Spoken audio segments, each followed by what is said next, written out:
봉독하겠습니다. 골로새서 2장 11절부터 15절입니다. 시작.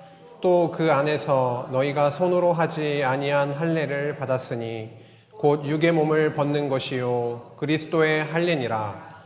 너희가 세례로 그리스도와 함께 장사되고 또 죽은 자들 가운데서 그를 일으키신 하나님의 역사를 믿음으로 말미암아 그 안에서 함께 일으키심을 받았느니라. 또 범죄와 육체의 무할례로 죽었던 너희를 하나님이 그와 함께 살리시고 우리의 모든 죄를 사하시고 우리를 거스르고 불리하게 하는 법조문으로 쓴 증서를 지우시고 제하여 버리사 십자가에 못 박으시고 통치자들과 권세들을 무력화하여 드러내어 구경거리로 삼으시고 십자가로 그들을 이기셨느니라. 아멘. 우리는 사도 바울이 골로새 교회 성도들에게 보낸 그리스도에 관한 복음이 넘치게 풍성하게 적혀있는 편지를 함께 읽어나가고 있습니다. 골로새서는 다른 복음에 빠져 있었던 성도들에게 쓰여졌던 갈라디아서의 어조하고는 너무도 다릅니다. 갈라디아서는 어떤 어조냐면 굉장히 강한 어조로 쓰여 있습니다. 혼내는 그런 느낌이 날 정도의 어조로 쓰여 있는 반면에 골로새서 같은 경우에는 다소 온화하고 교육적인 그런 어조로 그렇게 쓰여져 있습니다. 왜냐하면은 골로새 성도들이 여러 이단 사상들에 현혹되지 않도록 하기 위해서 복음의 핵심을 재확증해주고 있고 그리고 거짓 진리에 대해서 경계해 가는 그런 말씀이기 때문입니다. 이를 위해서 바울은 그리스도가 과연 어떤 분이신지에 대해서 자세하게 변증을 합니다. 그런 다음에 이제 골로새 이단들에 맞서서 본격적으로 그리스도의 십자가 복음을 선포함으로 경계에 나가기 시작합니다. 오늘 2장 11절에서 23절까지 2장 마지막 절까지가 오늘 함께 나누고자 하는 본문인데요. 이 본문에서 세 가지 키워드가 나오고 있습니다. 하나는 그리스도의 할례입니다. 또 하나는 그리스도의 세례이고 또 하나는 그리스도와의 연합입니다. 세 가지가 어떤 거예요? 할례이고 세례이고 연합이라고 하는 그 세 가지 중요한 단어가 나오고 있는데 이 단어들이 그리스도의 십자가로 귀결됩니다. 십자가로 이 세 가지 그 단어들이 풍성하게 이렇게 설명이 되고 풀어져 나가고 있습니다. 이렇게 바울이 이 주제를 가지고 이야기하고 있는 이유는 바로 골로새 교회가 굳건하게 믿음 위에 서서 무장대가게 하기 위해서입니다. 지난 시간에 복음 진리로 거짓 진리를 경계한 내용을 함께 나눈 바가 있는데요. 2장 6절에서 7절 말씀을 함께 다시 보기를 원합니다. 2장 6절에서 7절인데요. 그러므로 너희가 그리스도 예수를 주로 받았으니 그 안에서 행하되 그 안에 뿌리를 박으며 세움을 받아 교훈을 받은 대로 믿음에 굳게 서서 감사함을 넘치게 하라. 골로새서의 주제가 굳건한 믿음의 생활로 교회가 무장되어져 감입니다. 주제 요절이 바로 여기에 써있는 2장 7절 말씀이죠. 7절에 나오는 동사 4개가 수동태로 되어 있다는 것이 큰 특징이었습니다. 다시 제가 수동태 느낌을 살려가지고 해석을 해보겠습니다. 요 7절을 눈으로 보시면서 수동태 느낌을 살려서 제가 다시 한번 읽어보겠습니다. 그리스도 안에 뿌리가 이미 박혔고 계속해서 세움을 받게 되므로 이미 교훈을 받은 대로 계속해서 믿음에 굳게 세워지게 되어서 감사함을 넘치게 하라. 이 말씀은 분명히 명령형으로 끝나고 있습니다. 어떻게 해요? 감사함을 넘치게 하라. 이렇게 명령형으로 끝나고 있습니다. 그러나 그리스도께서 이루어 주실 언약적 명령으로 그 언약으로 이해가 된다라고 하는 것이죠.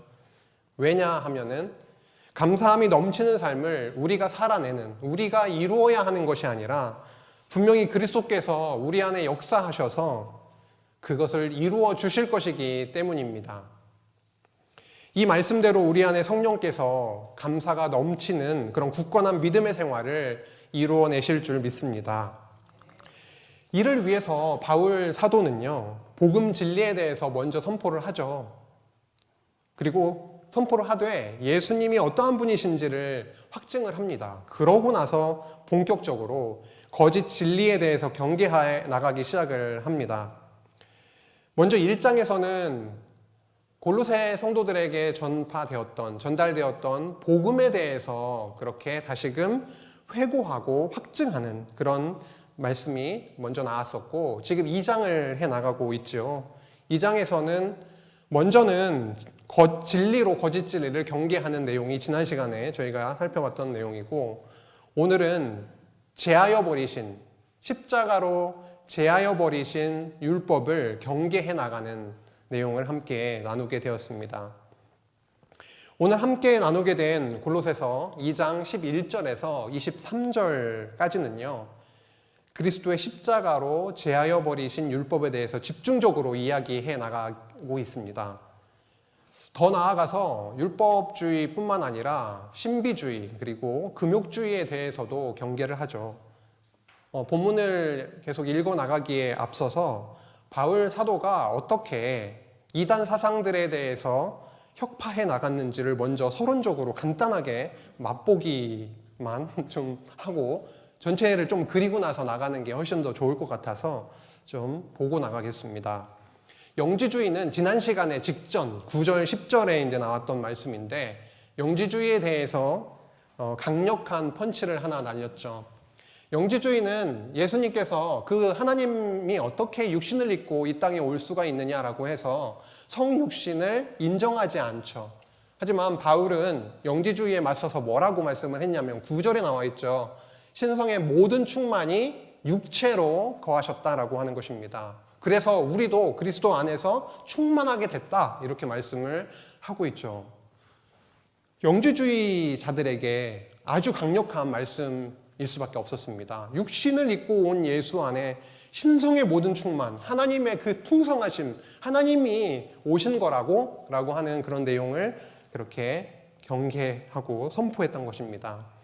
다음은 율법주의인데요. 율법주의는 저희가 잘 이해하고 있는데 17절에 이런 말씀이 있죠. 이것들은 장래일의 그림자이나 몸은 그리스도의 것이니라. 율법은 오실 그리스도를 언약해 주시는 거죠. 율법은 오신 그리스도께서 신성의 모든 충만함을 입고 이 땅에, 육신으로 이 땅에 오신 예수 그리스도께서 이루실 일이죠. 그림자를 쫓고 있다라고 하는 것입니다. 그게 아니라 몸을 입고 이 땅에 오신 실체를 보여주시는 그런 부분입니다. 그림자가 아니라 이제는 실체를 바라보게 하는 그런 말씀이었죠. 그 다음에 신비주의에 대해서는요, 19절에 보니까 머리를 붙들지 아니하느니라 라고 그렇게 말씀합니다. 신비주의자들은 오늘 본문에 보면은 천사를 이렇게 숭배하고 뭔가 환상을 보고 이런 거에 심취해 있습니다. 그렇다 보니까 천사는 숭배하고 구원을 위해서 뭔가 그리스도께 하나님께로 나아간다라고 하면서 그 그리스도는, 하나님은 완전히 잊어버리고 머리를 붙들지 아니하고 엄한 것을 붙들고 있는 것이죠. 그래서 머리를 붙들지 아니한다라는 말씀으로 그렇게 맞서고 있었고, 네 번째로 금욕주의 같은 경우에는요, 이 모든 것은 한때 쓰이고는 없어지리라, 유익이 없느니라, 이렇게 말씀합니다. 22절에서 23절에 보면 나오는데요, 결국은 사람에 의해서 만들어진 그 무엇을 따라서 살아가고 있는 그들, 뭔가 절제하고 금욕적인 생활을 하고 있기에 좀 멋있어 보이고 있어 보이지만 결국 그것은 영원한 것을 붙들고 있는 것이 아니고 그리스도를 쫓는 거하고는 전혀 유익 없는 것이다라고 큰 펀치를 날려버립니다. 우리 안에 이러한 요소들이 자리 잡고 있을 수 있습니다. 특히 나의 열심이나 나의 노력이나 나의 의로 대변되는 율법주의 같은 경우에 복음을 왜곡시키죠. 그리스도 안에서 참 자유와 평안을 누리기는커녕 더 고통 가운데 있게 하는 아주 위험한 사상임에 틀림이 없습니다. 그래서 바울은요, 2장 후반부부터 그리스도의 십자가로 제하여 버리신 그 율법에 대해서 경계하기 시작하는 것입니다. 오늘 본문 말씀을 통해서 복음을 조금은 더 깊이 깨닫기를 원하고 그 말씀이 우리의 마음판에 새겨져서 더 풍성한 안식 누림이 있게 되길 바랍니다. 2장 11절에서 15절에 보면은요, 그리스도의 할례가 나오고 있습니다. 구약의 할례라고 저희들 너무 많이 잘 들어봤고, 그런데 여기에서 그리스도의 할례로 죽은 자를 살린다, 그리고 승리하게 되었다라고 하는 말씀을 선포를 하기 시작을 합니다. 먼저 11절 한번 보겠습니다. 또 그 안에서, 여기서 또라고 하니까 뭔가 앞에 뭔가 있었다라는 거죠. 2장 9절 10절이 우리 지난 시간 마지막으로 살펴봤던 것인데, 9절에 아까 살펴봤듯이 그리스도 안에 그 신성의 충만이 육체로 거하시고 너희도 그 안에서 충만하여졌으니 그의 모든 통치자와 권세의 머리시라. 그는 모든 통치자와 권세의 머리시라. 정말 그리스도 안에 모든 것의 통치자 되시는 그 그리스도 안에 우리가 함께 그 충만케 됨, 이것에 대해서 말씀을 하고 나서 또 이렇게 얘기를 하죠. 또 그리스도 안에서 너희가 손으로 하지 아니한 할례를 받았으니 곧 육의 몸을 벗는 것이요 그리스도의 할례니라 라고 합니다. 바울은요, 율법주의자들이 대표적으로 주장하는 그 율법, 그 중에 하나가 뭐냐면 할례입니다. 할례는 창세기 17장에 나오기 시작하거든요. 17장에서 여호와께서 아브라함에게 명령하신 것이죠. 모든 남자는 태어난 지 8일째에 할례를 행해야 한다. 남자의 생식기 끝을 잘라내는 그런 육적인 할례, 다시 말해서 손으로 하는 할례에 대해서 그렇게 말했죠. 근데 이 할례는요, 그 신약 시대에 예수께서 이 땅에 오신 그 이후에 예수를 그리스도로 믿게 되는 그 놀라운 복음 선포에 복음이 전파되어 나가는 그런 현장에서 성도들에게까지 강요되었던 경향이 있었다라고 하는 것입니다. 그 사도행전 15장에 보면은 15장 1절에 모세의 율법대로 할례를 받지 아니하면 능히 구원을 받지 못하리라라고 하는 아주 심각한 내용이 나오고 있습니다. 그래서 복음이 선포되는 그 현장에서 초대교회에 율법을 행하지 않으면, 할례를 받지 않으면 구원이 없다고 하는 그 율법주의자들이 그 얘기를 하니까 너무도 충격적이었던 것이죠. 예수를 그리스도로 믿으면 구원이 있는 것인데 할례를 행해야만 구원이 있다라고 하니 말입니다. 그래서 교회에 너무도 큰 혼란이 있다 보니까 사도들이 예루살렘에 다 모여서 회의를 하게 됩니다. 왜 유대인이 아닌 이방인들, 갓 복음을 들은 자들에게 그 큰 짐을 지우느냐라고 하는 것이죠. 할례는 아니지만 4가지 정도는 금하도록 하자라고 이렇게 합의를 합니다. 뭐였습니까? 하나는 우상의 제물과 그리고 피와 목매어 죽인 것, 그리고 음행만은 피하도록 하자라고 합의한 이후에 아주 교회가 굉장히 흥왕해지는 것을 저희가 확인한 바가 있었습니다. 그렇게 할례라고 하는 그 부분은 초대교회에도 그 이후에도 계속해서 예수를 그리스도로 믿는 성도들에게 계속 공격해 들어왔던 것이죠. 골로새 지역에도 역시 마찬가지였다라고 하는 것입니다. 그런 상황 속에서 바울은요, 그들에게 어떤 할례를 얘기를 하고 있는 겁니까? 육신내 손으로 하는 할례가 아니라 손으로 하지 아니한 할례에 대해서, 즉 그리스도의 할례에 대해서 선포했습니다. 굉장히 생소했을 것입니다. 육신의 할례는 눈에 보이고 너무도 확실한데 도대체 손으로 하지 아니한 할례가 뭔가라고 그렇게 궁금해하고 그랬겠죠. 본문에서 이 할례를 육의 몸을 벗는 것, 이렇게 설명하고 있습니다. 그렇다면 그리스도의 죽으심과 관련이 있다라는 것을 저희가 이제 알아챌 수가 있겠죠.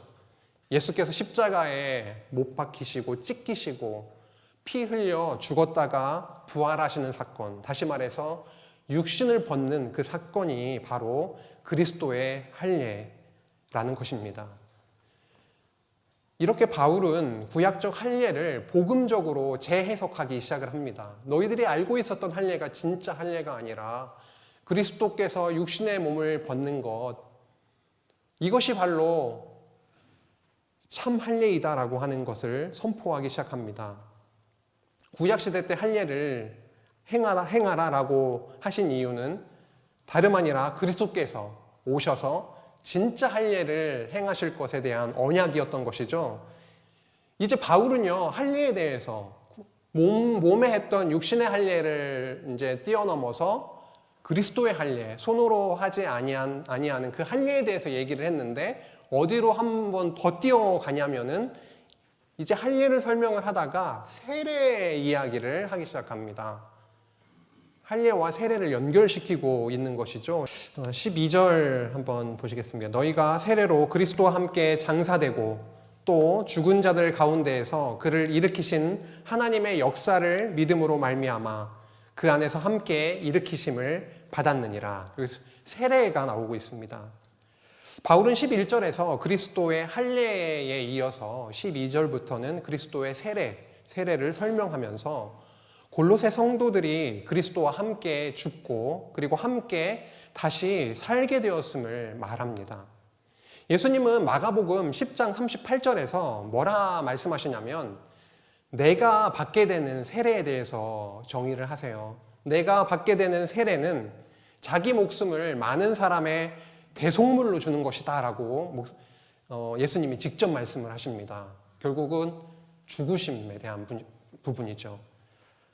그리고 우리는 예수 그리스도와 연합해서 세례를 받았다라고 로마서 6장에서 그렇게 말씀하고 있습니다. 로마서 6장 3절에 보면은요, 무릇 그리스도 예수와 합하여 세례를 받은 우리는 그의 죽으심과 합하여 세례를 받은 줄을 알지 못하느냐. 그러므로 우리가 그의 죽으심과 합하여 세례를 받음으로 그와 함께 장사되었나니 이는 아버지의 영광으로 말미암아 그리스도를 죽은 자 가운데에서 살리심과 같이 우리로 또한 새 생명 가운데에서 행하게 하려 함이라. 만일 우리가 그의 죽으심과 같은 모양으로 연합한 자가 되었으면 또한 그의 부활과 같은 모양으로 연합한 자도 되리라. 결국은 그리스도와 합하여 죽고 그리스도와 합하여 살아나는 부활의 모습으로 그렇게 되어짐. 결국 이것을 바로 세례다라고 말하고 있는 것입니다. 그리스도의 죽으심, 그거 끝나는 것이 아니라 우리도 함께 죽고 그리스도와 함께 살아나게 됨, 이것을 말씀하고 있는 것이죠. 이렇게 그리스도와 함께 죽고 함께 살아나게 되는 것이 바로 참 세례고 결국은 참 할례이다라고 말씀을 하고 있는 것입니다. 우리는 참 세례와 참 할례를 받은 자들입니까? 남자만 받는 거 아닌가요? 예, 영적 할례. 그리스도의 할례는 그리스도 안에서 남자나 여자나 어린아이나 다 상관없이 하나님의 자녀된 자면 누구나 다 받게 되는 그런 할례인 것이죠. 그리스도와 함께, 그리스도와 안에서 정말 우리는 놀라운 은혜를 그렇게 누리게 되었습니다. 이렇게 그리스도와의 연합이라고 하는 게 그렇게 중요하거든요. 그리스도 안에서, 오전에 in Christ 나왔잖아요. 민수기 보면서도 en Christ, 그리스도 안에서, 이 단어가 너무도 많이 나오거든요. 그리스도 안에서 다시 그리스도와의 연합이 이렇게 중요합니다. 이를 통해서 우리는요, 옛 사람은 죽게 되고 새 사람으로 태어나서 새로운 피조물이 된 것입니다. 그 은혜를 누리게 된 거죠. 그런즉 누구든지 그리스도 안에 있으면 새로운 피조물이라. 이전 것은 지나갔으니 보라 새 것이 되었도다. 할례는 그렇게 그리스도를 통해서 실체적으로 성취되었습니다. 그러니까 육적 할례를 계속 행해야 한다라고 주장하는 그 율법주의자들은 진리가 아니라 비진리, 거짓 진리를 지금 선포하고 있다라고 하는 것을 그렇게 알게 해준 것입니다. 여기서 질문 하나를 하고 지나가는 것이 앞으로 13, 14, 15절을 이해하는 데 도움이 될 것 같은데요. 질문이 뭐냐면요. 세 가지, 그리스도의 할례, 앞에 나왔던 그리스도의 할례 그리고 세례가 있는데 그리스도의 할례와 세례의 결과는 어떻게 된 것이냐, 무엇이냐라고 하는 것입니다. 세 가지가 나오고 있습니다. 하나는 죄사함입니다. 완전히 모든 죄를 사해 주셨다라고 하는 것이죠. 무엇으로요? 그리스도 안에서 우리가 행해진 할례와 세례를 통해서 모든 죄가 사해졌다. 두 번째는요, 이제 십자가의 율법의 굴레에서 완전히 해방되었다라고 하는 것입니다. 십자가의 율법을 쾅쾅쾅 완전히 때려 박아서 무효화시켰다라고 하는 것이죠. 세 번째는 그리스도께서 승리를 거두셨다라고 하는 말씀입니다. 13절로 넘어가면은 또 범죄와 육체의 무할례로 죽었던 너희를 하나님이 그와 함께 살리시고 우리의 모든 죄를 사하시고 라고 합니다. 우리의 모든 죄를 사하셨다. 과거의 죄, 현재의 죄, 미래의 모든 죄까지 영원한 제사를, 속죄 제사를 드리셨기 때문에 우리의 모든 죄를 사해 주셨다라고 하는 것이죠. 하나님은 그리스도의 할례와 세례로 죄로 죽었던 우리를 살리셨습니다. 죄로 죽을 수밖에 없었던 우리를 살리셨나요? 아니면 우리를 죄로 죽었던 우리를 살리셨나요? 죽었던 우리를 살리셨죠. 에베소서 2장 1절에 뭐라고 말씀하십니까? 허물과 죄로 죽었던 너희를 살리셨도다. 죽을 수밖에 없었던 거는 안 죽을 수도 있었던 것을 전제로 하고 얘기를 하잖아요. 그렇죠? 죄로 죽을 수밖에 없었던 우리들을 기도할 때 이렇게 표현을 하면 조금 이제 생각이 좀 깊어지는 거죠. 죽었던 우리를 살리셨다라는 게 아니라 죽을 수밖에 없었던 이게 아니라 정말 완전히 진짜 죽었던 우리를 살리셨다라고 하는 것이고 우리의 모든 죄를 사해 주셨다라고 하는 것입니다. 성도의 죄사함을 하나님이요 유예시켜 놨다가 죽을 때까지 자가 어떻게 사는지를 지켜보고 나서 죽을 때쯤 돼 죽기 직전에 너는 그래 사해 줄게. 너는 진짜 내 마음에 안 들어. 좀 저기로 가라. 지옥으로 가라. 이런 하나님이 아니시잖아요. 이런 하나님 이렇게 지금 주장하는 학자도 있는 거거든요. 죽기 전까지 어떻게 사느냐에 따라서 우리의 죄사함 혹은 구원이 될 수도 있고 안 될 수도 있다라고 주장하는 학자도 있는데 그게 아니라 우리 하나님은 이미 어떻게 해요? 그리스도 안에서 우리를 살려주셨고 그리고 완전히 모든 죄를 사해 주셨다라고 못 받고 있는 것이죠. 너무 큰 은혜지 않습니까? 우리 아무것도 한 게 없는데 우리가 한 일은 죄 짓는 일. 정말 그렇죠. 그런 모습만 매일매일 순간순간 드러나고 있는데 우리의 모습을 보지 아니하시고 은혜와 사랑으로 언약을 붙드시고 기억하시고 우리에게 큰 은혜를 그렇게 베풀어 주신 거죠. 골로새 사람들은 복음을 듣고 나서 예수 그리스도를 듣기 전까지는 이교도였죠. 다른 신들을 섬기고 그렇게 빠져 있었던 자들이었기 때문에 영적으로는 완전히 죽어 있었던 자연인이었습니다. 그들은 범죄자들이었죠. 육체의 할례조차도 받지 못한 외인들이었습니다. 그리스도 밖에 있었던 자들이었습니다. 그러나 복음을 듣고 나서 그리스도와의 연합으로 인해서 십자가에 함께 죽고 그리고 함께 부활에 참여하게 되는 그 놀라운 은혜를 맛보게 되는 것이죠. 그래서 우리의 모든 죄는 사해졌다라고 그렇게 선포하고 있는 것입니다. 우리 안에 죄 용서에 대한 감사 은혜가 넘쳐나기를 바랍니다.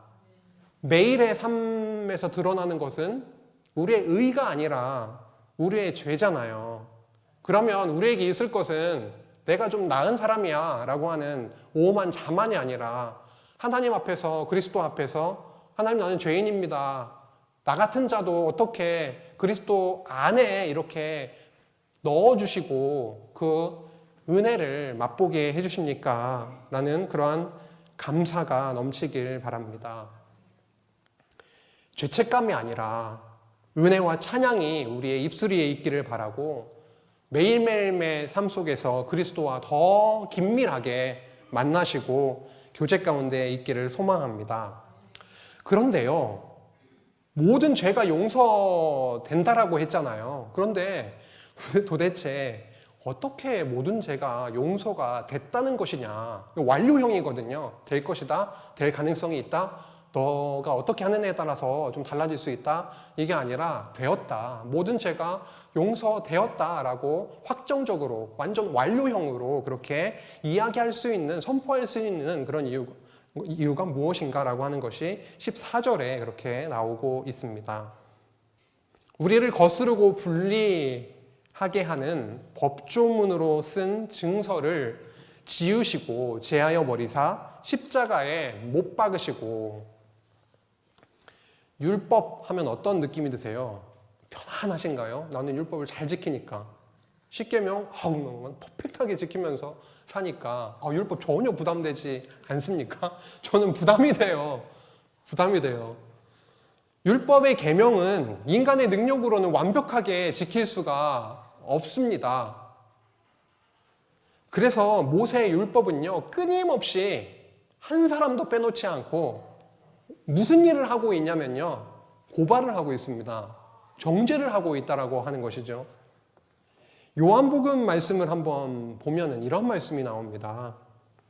내가 너희를, 여기서 내가는 여기 예수님이죠. 내가 너희를 아버지께 고발할까 생각하지 말라. 너희를 고발하는 이가 있으니 곧 너희가 바라는 자 모세니라. 모세를 믿었더라면 또 나를 믿었으리니 이는 그가 내게 대하여 기록하였습니다. 모세를 통해서 기록된 구약의 말씀, 특히 율법의 말씀은 그리스도에 대해서 적고 있었다라고 하는 것이죠. 누가요? 모세를 통해서 하나님이 적었다라고 하는 것이고, 너희들이 모세를 진정 알게 되었다면은 모세가 그렇게 끊임없이 자세하게 그리스도를 향할 수 있도록 힌트도 막 주면서 이렇게 기록했는데 알지 못하느냐라고 하면서 알지 못하는 너희들을 모세가 어떻게 한다고요? 고발하고 있다라고 하는 것입니다. 율법은 끊임없이 우리에게 죄의 값을 요구하고요. 우리에게 도저히 갚을 수 없는 어마어마한 죄의 빚증서를 발행합니다. 여기서 증서라는 단어가 나오는데 증서가 케이로그라폰이라고 하는 단어예요. 케이로그라폰. 이게 빚문서라는 뜻이 있습니다. 결국은 어마어마한 우리가 도저히 갚을 수 없는 죄의 빚증서를 발행을 해버립니다. 그 빚이 얼마나 큰지요. 우리의 생명을 요구를 해요. 그 증서를 딱 열어서 딱 보면 사망이라고 써 있습니다. 절망적이죠. 갚을 수 있는 여지가 전혀 없기 때문에 절망적입니다. 혹시 빚 독촉 전화나 빚 독촉을 받아보신 적이 있으십니까? 드라마나 영화 같은 데 보면 막 파이프 같은 거 들고 와가지고, 요즘 그렇게 하지도 못하지만 그러니까 굉장히 좀 험악하고 무시무시하더라고요. 만약에 우리에게요, 네 생명으로 빚을 갚아라고 계속 독촉하는 사람이 있다라고 해봅시다. 좀 이렇게 덩치가 크신 분들이 와가지고 네 생명으로 한번 갚으라고 계속 이렇게 한다고 생각을 해보시면은 하루하루의 삶이 정말 지옥과 같을 것입니다. 사실 예수 그리스도를 만나기 전까지 우리가 그런 사람들이었거든요. 너의 생명을 내놔라 라고 하는 그 요구 앞에 우리는 도저히 갚을 수 없는 자들이었다고 하는 것이죠.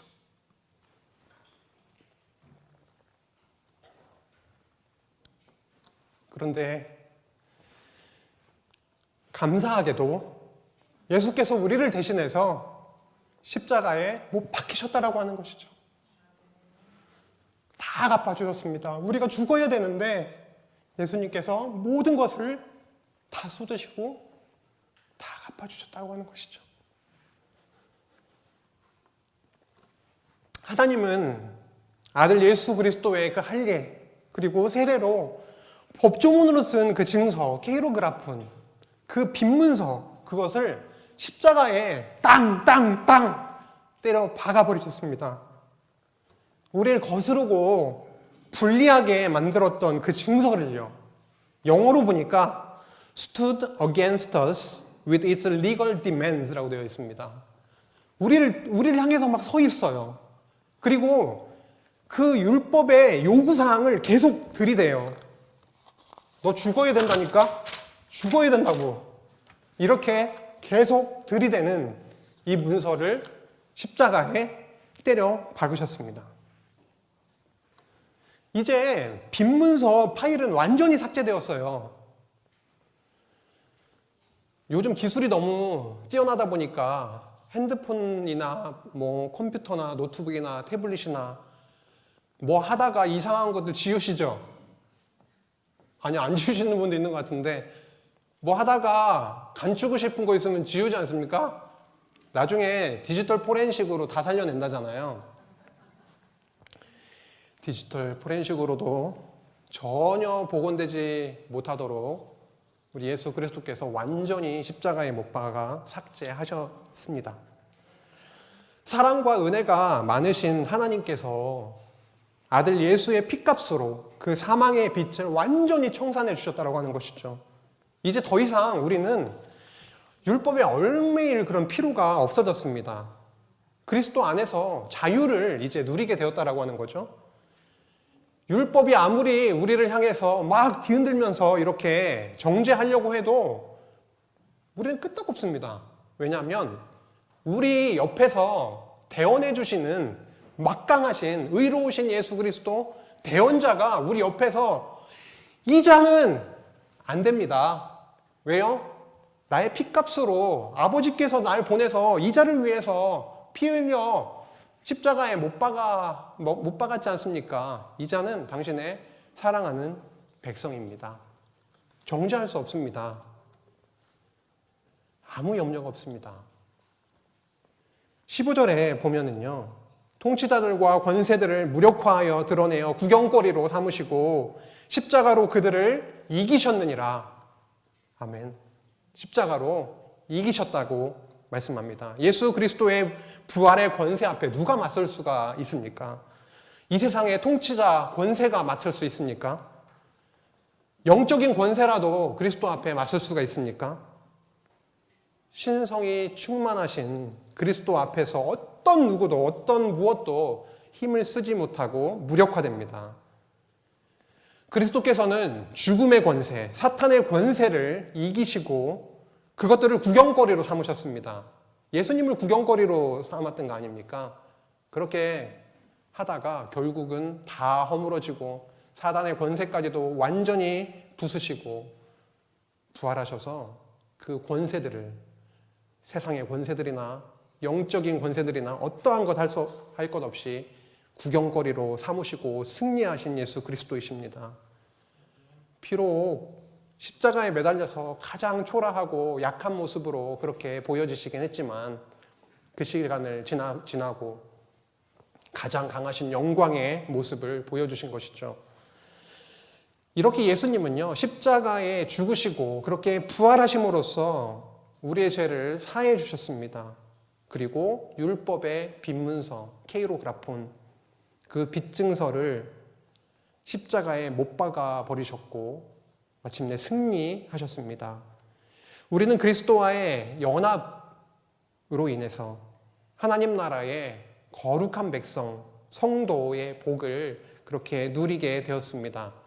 그럼에도 불구하고 율법주의는 계속해서 유혹을 해오는 거죠. 우리의 의를 자꾸 부추깁니다. 제가 조금 그런 편인 것 같아요. 다른 사람들의 눈을 좀 많이 의식하고 뭔가 좀 완벽하게 해보려고 하고, 그런 게 다 이런 자기의가 강한 모습일 거예요. 자기의를 부추기고 속삭입니다. 더 있어 보인다고 착각하게 그렇게 만듭니다.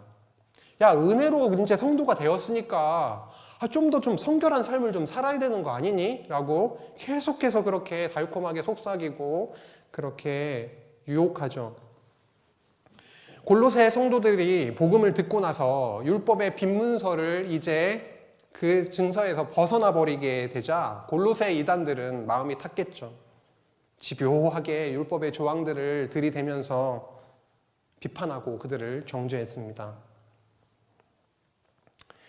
16절에 19절은 이제 그림자, 율법이 그림자라고 하는 것이죠. 실체, 몸으로 이 땅에 오신 그리스도가 실체이시고요. 결국 그림자로 인해서 실체이신 그 머리 대신 그리스도를 버리는 일이 없도록 그렇게 경계해 나가는 내용이 나오고 있습니다. 16절 보실게요. 그러므로 먹고 마시는 것과 절기나 초하루나 안식일을 이유로 누구든지 너희를 비판하지 못하게 하라. 이것들은 장래일의 그림자이나 몸은 그리스도의 것이니라. 먹고 마시는 것, 절기, 초하루, 안식일. 최근에 우리 민수기 오전 강론에서 들었던 말씀입니다. 율법의 성화규례에 그렇게 속해 있는 말씀이죠. 골로새 이단들 중에서 율법주의를 표방하는 그런 자들은 성도들도 율법을 지켜야 한다라고 그렇게 비판했던 것이죠. 그러나 바울은요, 예수께서 율법을 온전하게 이루어 주셨기 때문에 더 이상 이런 것들을 이유로 비판할 수 없다라고 그렇게 강조합니다. 구약시대 때 왜 그렇게 율법을 그렇게 선포하시고 주셨을까요? 그것은 장차 그리스도께서 오셔서 그것을 이루심으로 하나님 나라를 이루어 주실 것. 실체이신 그리스도에 대한 바로 그림자였다라고 하는 것이죠. 그림자를 통해서 그리스도를 바라보다가 그림자가 아니라 진짜 실체이신 그리스도가 오시면 그림자는 버려야 되겠죠. 실체가 왔으니까요. 아파트 청약하고 모델하우스에 가가지고 주구장 막 보고 우와 이렇게 하다가 다 올라가가지고 입주한다는데 계속 가서 우와 이렇게 하면 안 되잖아요. 모델하우스에서. 그건 버리고 이제 진짜 입주하면 되는 거죠. 그리스도가 실체로 오셨는데 계속해서 그림자를 붙들고 있는 것이 맞느냐라고 그렇게 얘기를 하고 있는 것이죠. 그리스도를 바라보는 것이 합당하다라고 하는 것이고, 그러나 골로새 이단은 그리스도가 아닌 다른 대상들에 대해서 숭배하고 자신의 눈으로 본 것에 대해서 굉장히 중요하게 생각하고 우선시하는 것을 이야기를 하고 있습니다. 아무도 꾸며낸 겸손과 천사 숭배를 이유로 너희를 정죄하지 못하게 하라. 그가 그 본 것에 의지하여 그 육신의 생각을 따라 헛되이 과장하고, 바울 사도는 율법주의에 이어서 이제 신비주의 부분을 건드립니다. 꾸며낸 겸손은 그 위선적인 가짜 겸손을 얘기합니다. 진짜 예수 그리스도를 만나고 내가 죄인임을 깨닫고 낮아지는 겸손이 아니라 무언가 다른 것을 붙잡고 그것을 통해서 뭔가 이루어 나가려고 하는 가짜 겸손, 그런 위선적인 가짜 겸손, 그것이 꾸며낸 겸손이고요. 천사 숭배, 이것은 신비한 영적 존재인 천사를 숭배하는 것입니다. 율법주의는 눈에 보이는 것들에 관하였다고 하면 이제 신비주의는 눈에 보이지 않는 것들과 관련이 있죠. 신비주의에 빠진 자들은 본 것에 의지합니다. 굉장히 신비한 것을 본다라고 하면서 그것을 의지하기 시작을 합니다. 이 신비주의의 가장 큰 문제는 뭡니까?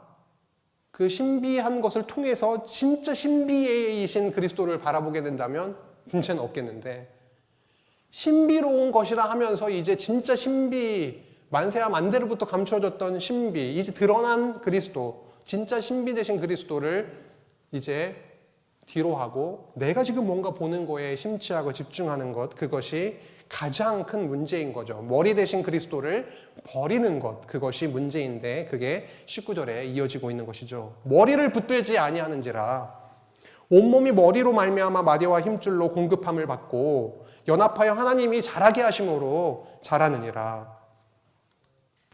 그리스도와 연합해서 한 몸 된 지체라고 말하면서요, 그런데 실상은 신비주의의 심취해 있는 자들의 가장 큰 문제는 머리이신 그리스도를 붙들지 아니한다라고 하는 것입니다.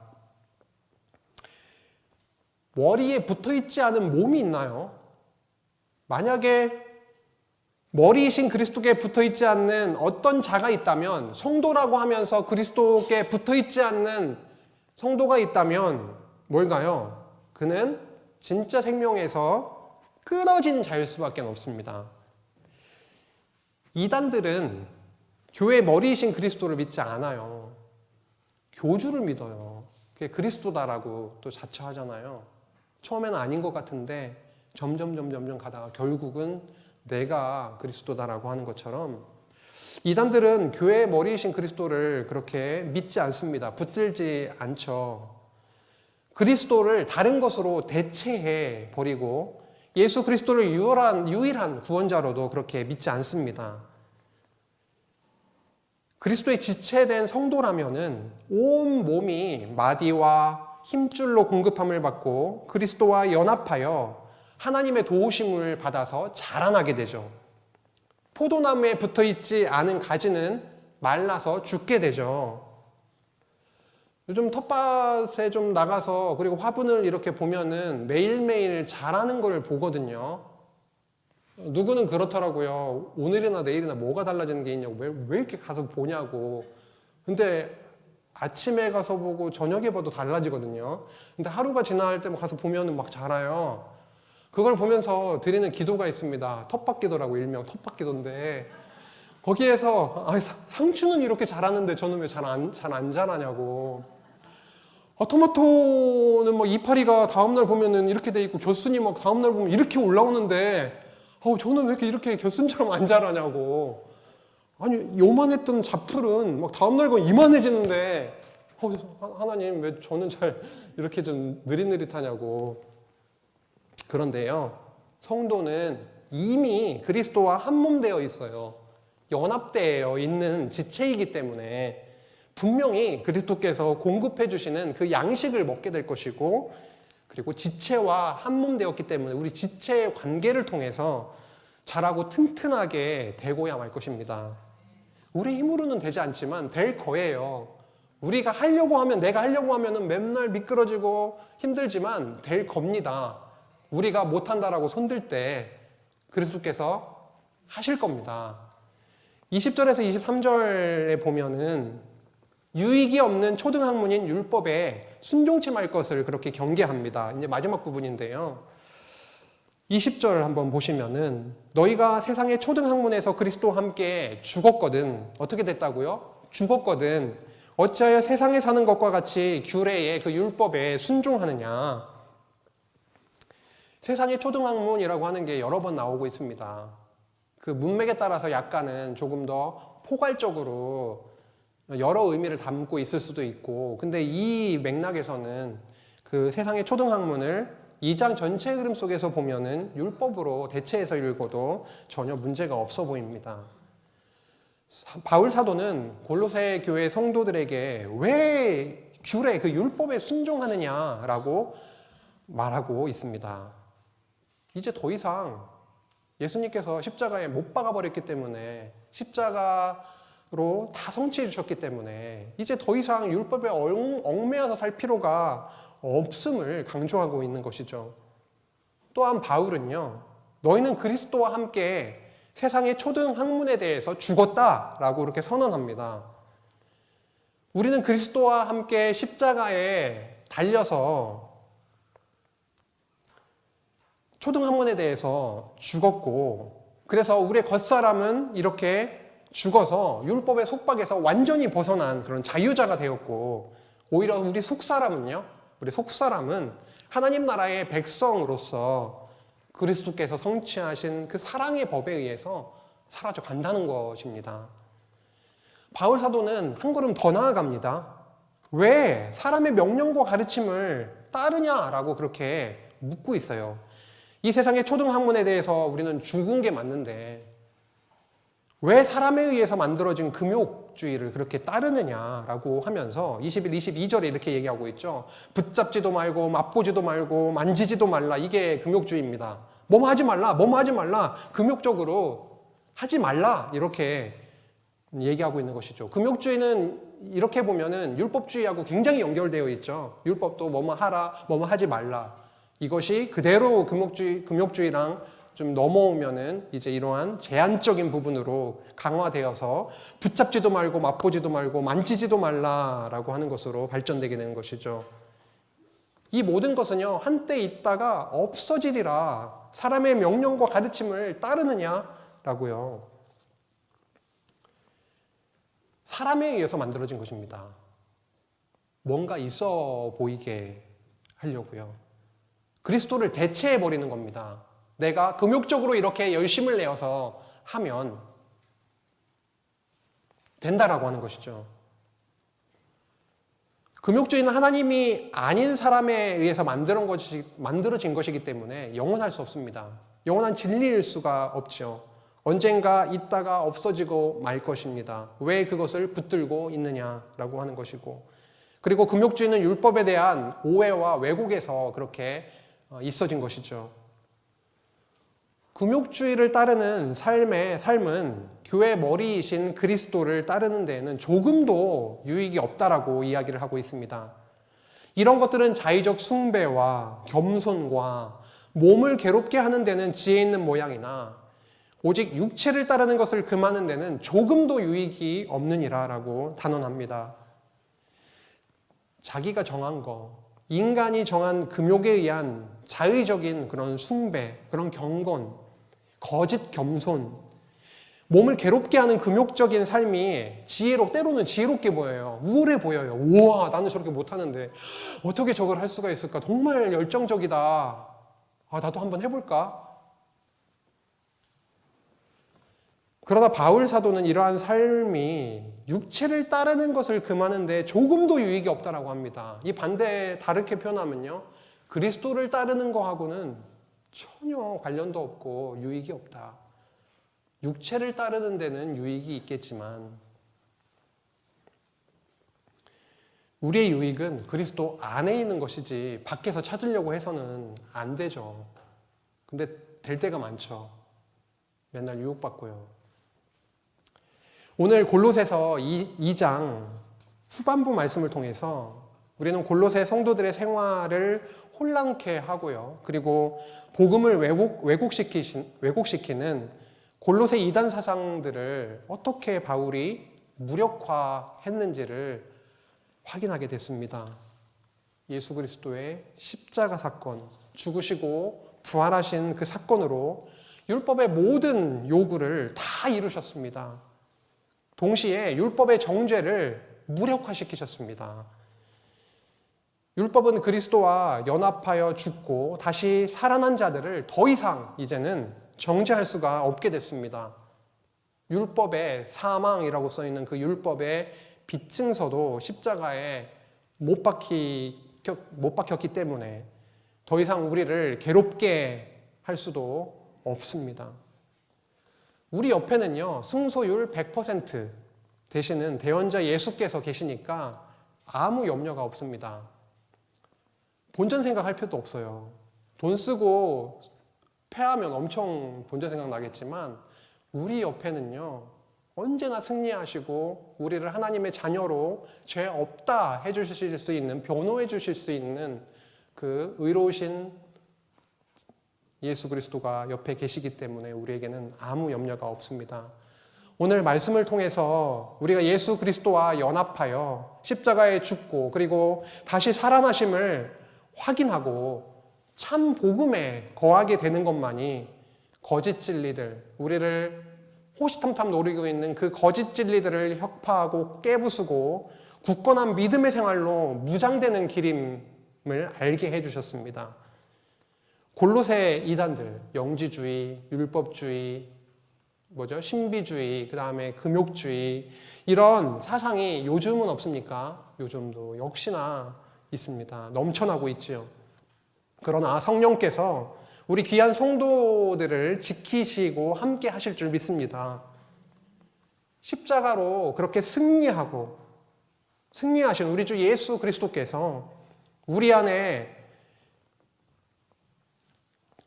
그리스도 안에서 바로 우리는 무장시켜 주실 것입니다. 갈라디아서 2장 20절 말씀 읽고 마치도록 할 텐데요.